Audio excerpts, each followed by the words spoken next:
ఇలా చాలామంది ఉన్నారు.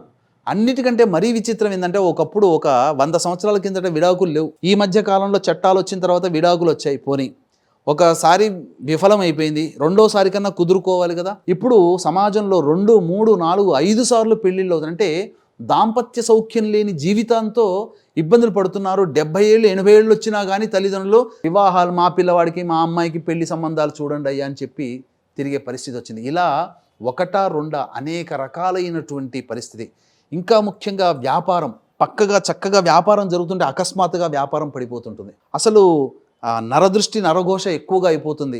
గొప్పగా అనుకున్నటువంటి దాంపత్యం, ఇప్పుడు మన సినిమా నటులు చూడండి, సావిత్రి జీవితాన్ని చూడండి, అలాగే ఉదయ్ కిరణ్ జీవితం చూడండి. ఒక ఉవ్వెత్తున ఎగిసిన కిరీటం ఉండి టపక్కున రాలి పడిపోయినట్టు ఒక రాకెట్ లాగా వెళ్ళిపోయి కింద పడిపోయారు.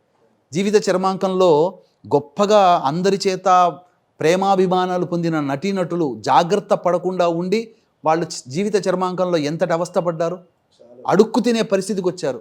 దాన ధర్మాలు చేశారు. మళ్ళీ ఏమైనా సావిత్రి ఏమైనా తక్కువ చేసిందా, రాజబాబు ఏమైనా తక్కువ చేశాడా? ఎంతమంది విద్యాలయాలు కట్టించారు, ఎంతమంది ఆసుపత్రులు కట్టించారు, ఎంతమంది తెలియకుండా మూడో కంటికి తెలియకుండా దానం చేశారు. ఎడమ చెవికి తెలియకుండా కుడి చేయితో దానం చేసి, కుడి చేయి తెలియకుండా ఎడమ చేయితో దానం చేసిన వాళ్ళు లేరా? మరి జీవిత చర్మాంకాల్లో వాళ్ళకి ఎందుకు అలా పూర్తిగా ఒక గొప్ప వైభోగాన్ని కార్లల్లో తిరిగి గొప్ప మేడల్లో ఉండి జీవితాన్ని అనుభవించిందంతా కూడా పూర్తిగా గుడిసెల్లోకి వచ్చి ఎందుకు జీవితాన్ని చాలించాల్సి వచ్చింది? కూడా డబ్బులు వేసుకొని ఆ విధంగా ఎందుకు వస్తున్నాయనంటే అనేక రకాలైనటువంటి గత జన్మ కర్మదోషాలు, పూర్వీకులు చేసినటువంటి పాపకర్మల ప్రభావము వారి జీవితంలో ఎత్తుకెదిగి టపాలన కింద పడిపోతుంటారండి.